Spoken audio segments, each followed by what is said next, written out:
दरअसल दरअसल अपने ही भतीजे आकाश के विकास पर बहन मायावती जी ने लगाया हैंड ब्रेक। जी हाँ दोस्तों, मैं ऐसा क्यों कह रहा हूँ। दरअसल आपने तमाम 48 घंटे 72 घंटे से देख रहे होंगे कि भाई उनको नेशनल कोऑर्डिनेटर पद से हटा दिया गया, बहुत सारे पदों से हटा दिया गया और उनके जितने भी रैली थी, सभाएं थी, उनको कैंसिल कर दी गई।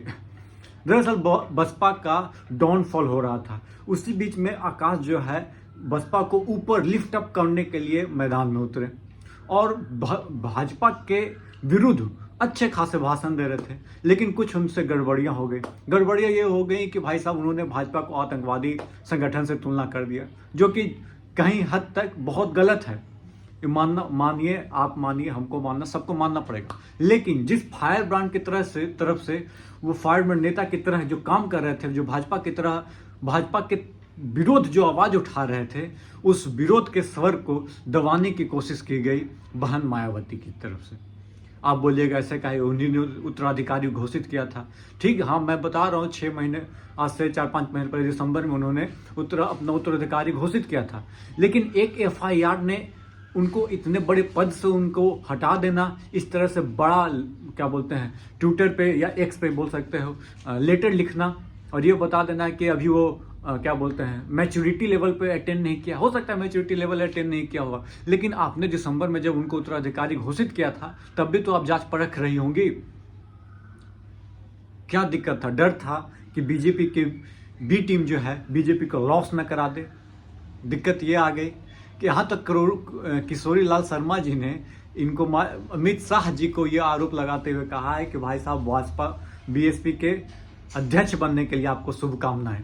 बहुत सारी बातें कही गई। वहीं पे आज पहला, क्या बोलते हैं, आकाश आनंद का प्रतिक्रिया भी आई है कि जो भी मायावती जी का जो निर्देश है उस सर आंखों पर उनका पालन किया जाएगा। लेकिन मैं आपको बता रहा हूँ, उनका जो भाषण यदि आप देखिएगा, टेरिफिक है, बहुत ही शानदार लेवल पे। जो होता है ना, लोगों को एकदम खतरनाक लेवल पे भाषण देना, अट्रैक्ट करने वाले भाषण था। बस वही कुछ लाइन जो थी वो गड़बड़ कर दी। बाकी इसको संभाला जा सकता है। ऐसा नहीं है कि ये पहली बार ऐसा हुआ, पहली बार एक FIR हुआ, आप किसी नेता को बाहर कर दे रहे हो। नेताओं पे FIR होता रहता है। राहुल गांधी की सदस्यता तक चली गई FIR पे, उसके बाद हालांकि बहाल हो गई, लेकिन सदस्यता, घर, सब कुछ छीन लिया गया।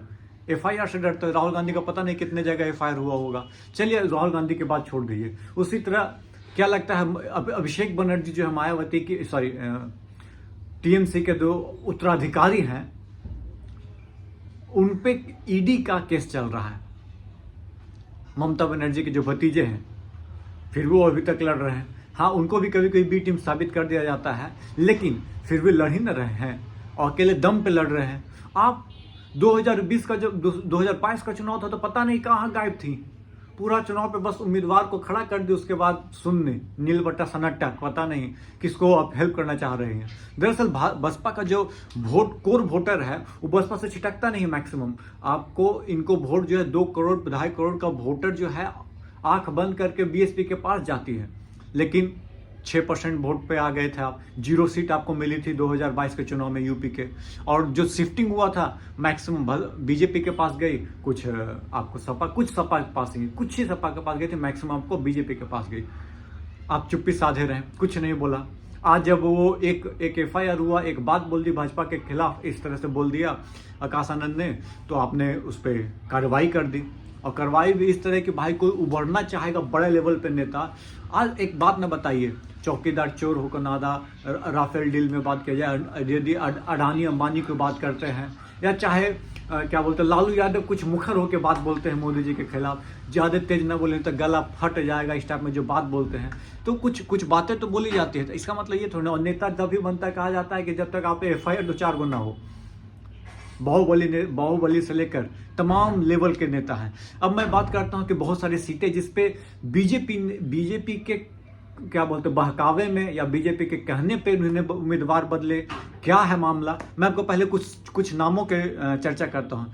सबसे पहले बस्तर में नाम उम्मीदवार बदला गया, उसके बाद जौनपुर की बात करते हैं, सबसे इंपॉर्टेंट, क्योंकि धनंजय सिंह की पत्नी को दिया गया था, कला रेड्डी को, उनको टिकट काटकर श्याम सिंह यादव जी को दे दिया गया। और धनंजय सिंह की पत्नी और धनंजय सिंह ने बाकायदा, जिस दिन से अनाउंसमेंट हुआ था उस समय से तमाम एकदम खतरनाक लेवल पे तैयारी किए थे और बड़े लेवल पे बैनर पोस्टर के साथ अपना जो है ना वहाँ पे दिखाने की कोशिश की गई थी कि धनंजय सिंह की पत्नी जीत सकती है। उनका टिकट काट दिया गया। किसके कहने पे, ये आप समझ रहे होंगे। वहीं पे बात करते हैं बस्ती पे दयाशंकर मिश्रा को टिकट काट कर किसको दिया गया, लवकुश पटेल जी को। समझ सकते हो कितनी बड़ी चीज है। वहीं पे वाराणसी में 2-2 बार टिकट काटा गया। हालांकि वाराणसी में टिकट काटे न काटे, वहां पे मोदी जी को आंख बंद करके वो जीतने वाले हैं। उत्तर जमाल लारी सैयद नियाज अली, उसके बाद फिर उत्तर जमाल लारी जी को दिया गया मुस्लिम के वोट को काटने के लिए, कि आपको अजय राय को मुस्लिम का वोट न मिले। वहीं पे आजमगढ़ में भीम राजभर, उसके बाद आपको दिया गया सबिया अंसारी को, और फिर सबिया अंसारी को काटकर मशहूद अहमद जो उनके पति हैं उनको दे दिया गया। वहाँ पे आजमगढ़ में आपको जो पता ही है कि चुनाव जो है अच्छा खासा है।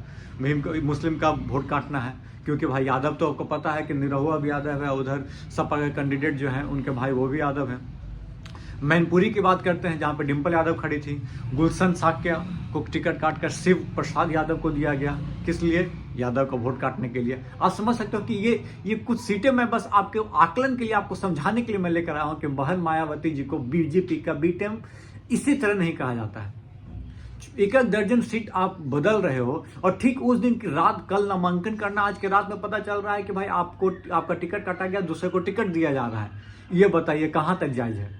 और जो पैसा लगाकर जो सब कुछ इतना दिन रोड शो दिस करके जो मेहनत किया थे जौनपुर से रंजन सिंह, उनका क्या हाल, उनका क्या होगा ये बताइए। बहुत सारे ऐसे नेता होंगे, चाहे अमेठी की चर्चा करते, रवि प्रकाश मौर्य को पहले दिया गया, फिर उनका टिकट काट कर दिया गया नन्ही सिंह चौहान को दिया गया।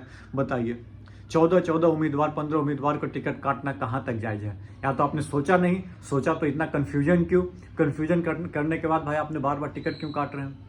आपने पहले सोच विचार कर किसी को टिकट देना चाहिए था। भाई कोई भी टिकट लेने आया है, आंख बंद करके आपने तो टिकट नहीं दिया, लॉटरी निकाला तो नहीं होगा कि कप में 2 गुट पर्ची डाल, इस पर्ची का नाम आया तो उसको टिकट दे देते हैं।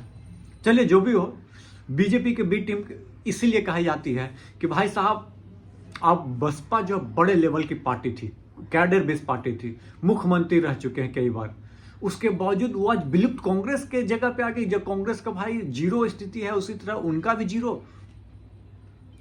आप लड़ने के मूड में नहीं है, वोट ट्रांसफर चाहते हो कि बीजेपी के पास चले जाए, बस नाम का कैंडिडेट हम 80 को कैंडिडेट डाल देते हैं। चलिए जो भी हो, ये रहा आकाश के विकास के हैंड ब्रेक लगाने की पूरी दास्तां। वीडियो पसंद आई हो, चैनल पर पहली बार आए हैं तो चैनल को लाइक शेयर सब्सक्राइब जरूर कर ले। धन्यवाद। जय हिंद, जय भारत।